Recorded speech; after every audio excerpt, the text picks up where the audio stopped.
पाहतो की जेव्हा जेव्हा कुठलंही कार्य असेल त्यांना आमंत्रण गेलं की मग रात्रीचे 10 असो किंवा 12 असू दे, दादा येतातच. जसं की आम्ही पाहिलं की सागर बोर्डे यांची स्पर्धा होती आणि त्या स्पर्धेसाठी जवळपास 2 ते 3 वाजेपर्यंत स्वतः थांबायचे, कारण विक्रमदादा पाटील या नावानं ती स्पर्धा आपण पाहायचो. आणि ही दादांची ओळख आहे. जनतेसाठी सातत्यानं एक पाऊल पुढे राहणारे हे नेते आहेत. सामाजिक सेवेचा वसा जोपासणारे नेते आहेत. त्यांचं इथं आगमन झालेलं आहे. दादांचं मी स्वागत करतोय. नरेंद्र मोदी साहेब यांच्या विचारांची गंगा वाहून येणारे भगीरथ आहेत. आणि आपण पाहिलं बाळासाहेब पाटील यांच्या अगदी जडणघडीतून आणि त्यांच्या शिकवणीतून घडलेले नेते आहेत. दादांना मी नक्कीच मायक्रोफोनवरती आमंत्रित करतो की थोडक्यात आपण मनोगत व्यक्त करायचं आहे. अच्छा, नक्कीच दादांच्या वतीनं आपण इथे सन्मानित करतोय. आणि दादा सन्मानित करत आहेत अक्षय पद्माकर कांबळे सरांना, जे मुख्य संपादक आहेत आदर्श लाईव्ह न्यूज चॅनलचे. आणि त्यांचा इथे सन्मान इथे केला जातोय. आणि फक्त सन्मान नसणार आहे, मी दादांचा नंबर माझ्याकडे सेव्ह आहे. सातत्यानं आपण पाहतो जिथे जातात त्या कार्यक्रमाचा स्वतः दादा स्टेटस ठेवतात. असा नेता होणे नाही आहे. नक्कीच दादांचा आम्ही अभिनंदन व्यक्त करू. आणि एक नक्कीच ही एक दादांची गोष्ट आम्हाला फार आवडते, कारण इतर आपण बरेचसे आमदार खासदार बघितले असतील, सरपंच बघितले असतील, एवढा गप गुमान येतो त्यांना की ते स्वतःचा स्टेटस ठेवत नाही आहेत. परंतु दादा आहेत, मी दादांना सातत्यानं पाहतो, जेव्हा जेव्हा जातात स्वतः तो फोटो स्टेटसला असणार, जिथे जाणार तिथे. ही दादांची ओळख आहे. नक्कीच थोडक्यात मनोगत देखील आपण ऐकूयात. मी दादांना आमंत्रित करेन की आपण मायक्रोफोनवरती यावं.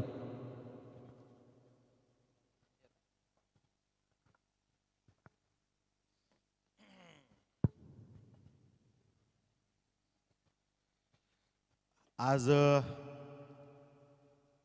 आपल्या सगळ्यांचे युवा सहकारी अक्षय कांबळे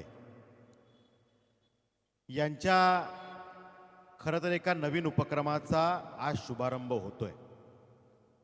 आणि त्यामुळे त्यांच्यावर प्रेम करणारे आमच्यासारखे त्यांचे सहकारी मित्र, खऱ्या अर्थानं आपल्या परिवारातले एक सदस्य, अशा पद्धतीनं गेल्या अनेक वर्षात ज्यांच्याशी ऋणानुबंध जुडले असं व्यक्तिमत्व म्हणजे अक्षय कांबळे आहेत. आणि त्यांच्या या नवीन उपक्रमाचा शुभारंभ म्हणजे आमच्या सगळ्यांसाठीच खरं तर एक आनंदाचा दिवस आहे. त्यामुळे या मंगल दिवसाच्या, या नवीन उपक्रमाच्या, या शुभारंभाच्या मी अक्षयजी आपल्याला आणि आपल्या परिवाराला मनापासून शुभेच्छा देतो की आजचा हा स्तुत्य उपक्रम, एक नवीन उपक्रम आपण राबवताय. आपलं मनापासून अभिनंदन आहे. या कार्यक्रमाच्या निमित्तानं मंचावर उपस्थित आमचे सगळेच मान्यवर, आदरणीय इक्बालजी नावडेकर साहेब, सगळेच खरं तर मान्यवर, सगळ्यांची नावं घेतली पाहिजे, पण वेळेअभावी सगळे ज्येष्ठ आणि श्रेष्ठ मान्यवर या कार्यक्रमाच्या निमित्ताने उपस्थित बंधू भगिनींनो, खरं तर गेल्या अनेक महिन्यांपासून या पनवेल विभागामध्ये ज्यांचं काम मी अनुभवतोय, ज्यांच्या कामाची पद्धत मी अनुभवतोय, ते नाव म्हणजे अक्षय कांबळे. पत्रकारिता कशा पद्धतीनं केली पाहिजे, समाजाचे विषय कशा पद्धतीनं मांडले पाहिजेत, समाजाचा आवाज होण्याचं जो काही प्रयत्न असतो तो मी कसा केला पाहिजे, या भावनेनं काम करणारं एक युवा नेतृत्व, युवा सहकारी म्हणजे अक्षय कांबळे आहेत. आणि त्यामुळे आदर्श लाईव्ह न्यूजच्या माध्यमातून या समाजासाठी काहीतरी करण्याचं प्रयत्न, या समाजाला काहीतरी देण्याचा प्रयत्न अक्षयजी नेहमी करत असतात. खरं तर पत्रकारिता हे दुधारी शस्त्र आहे. आणि त्यामुळे जर का चांगल्या अर्थानं याला समोर आणलं तर पत्रकारितेच्या माध्यमातून या समाजाचा चेहरा आणि मोहरा बदलण्याचं काम होऊ शकतं, या समाजाला भरभरून काहीतरी मिळू शकतं.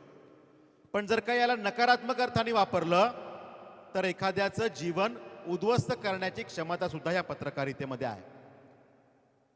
पण मला या ठिकाणी अभिमानानं सांगावं असं वाटतं की समाजसेवेचा वसा घेऊन काम करणारा युवा सहकारी म्हणजे अक्षय कांबळे यांच्या माध्यमातून आजपर्यंत मी जे काही बघितलं ते केवळ आणि केवळ या समाजाला घडवण्यासाठी, या समाजाचा उद्धार करण्यासाठी आणि समाजातल्या घटकांना ताकद देण्यासाठी काम करणारा आमचा युवा सहकारी म्हणजे अक्षय कांबळे आहे.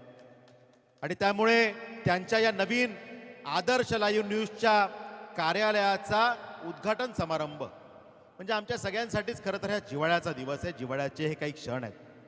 आणि म्हणून मी खरं तर त्यांच्या उज्ज्वल भवितव्यासाठी मनापासून शुभेच्छा देतो.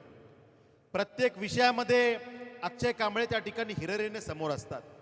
समाजाच्या प्रबोधनाचा कुठलाही विषय असो, महापालिकेच्या माध्यमातून जे काही समस्या असतील, जे काही उपक्रम असतील, त्यांना जनतेपर्यंत पोहोचवणं, या पनवेल विधानसभा क्षेत्रामध्ये जनता आणि त्या ठिकाणी सरकार, जनता आणि महानगरपालिका, जनता आणि सिडको, जनता आणि सरकारचे सगळे घटक, जनता आणि लोकप्रतिनिधी यातला दुवा बनण्याचं काम या ठिकाणी अक्षयजी करत असतात.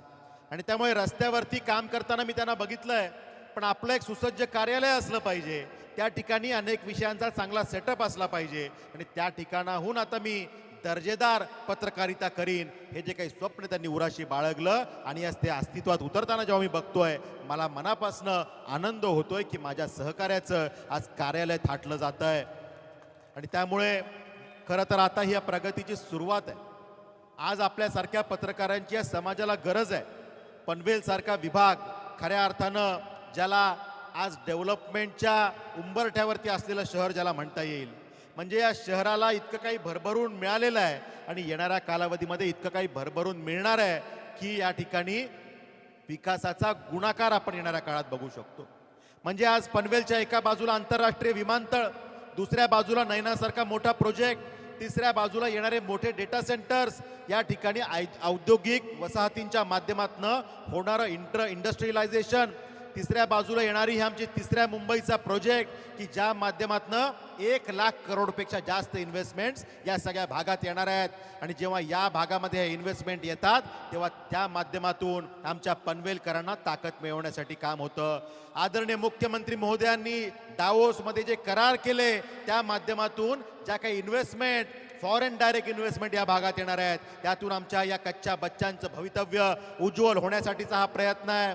आमच्या युवा शक्तीला ताकद देण्यासाठी, त्यांना रोजगार देण्यासाठी, त्यांना उद्योगाच्या नवीन नवीन संधी तयार करण्यासाठी हे सगळं तिसरं मुंबईचं नेटवर्क कामी येणार आहे. आमच्या माय माऊलींना ताकद देण्यासाठी या सगळ्या प्रकल्पांचा उपयोग होणार आहे. म्हणजे या सगळ्या भागामध्ये जी काही डेव्हलपमेंट होते त्या माध्यमातून आम्हाला तर ताकद मिळणारच आहे, पण या सगळ्या विषयामध्ये आमच्या पत्रकार बांधवांची जबाबदारी मोठी वाढते. आता आपल्याला आपल्या कामाचा आवाका वाढवावा लागणार आहे. या सगळ्या डेव्हलपमेंटच्या विषयांना लोकांपर्यंत पोहोचवणं, लोकांच्या त्या माध्यमातून असणाऱ्या अडचणी सरकारपर्यंत पोहोचवणं, आमच्यासारख्या लोकप्रतिनिधींपर्यंत पोहोचवणं आणि ते सोडवून घेणं, ही सुद्धा नैतिक जबाबदारी आता आपल्यावरती असणार आहे. त्यामुळे अक्षयजी येणाऱ्या कालावधीमध्ये चांगलं विधायक काम करण्यासाठी आई जगदंबा, आई एकविरा, आई तुळजाभवानी आपले हात बळकट करो, एवढीच आजच्या मंगलदिनी मी कामना करतो.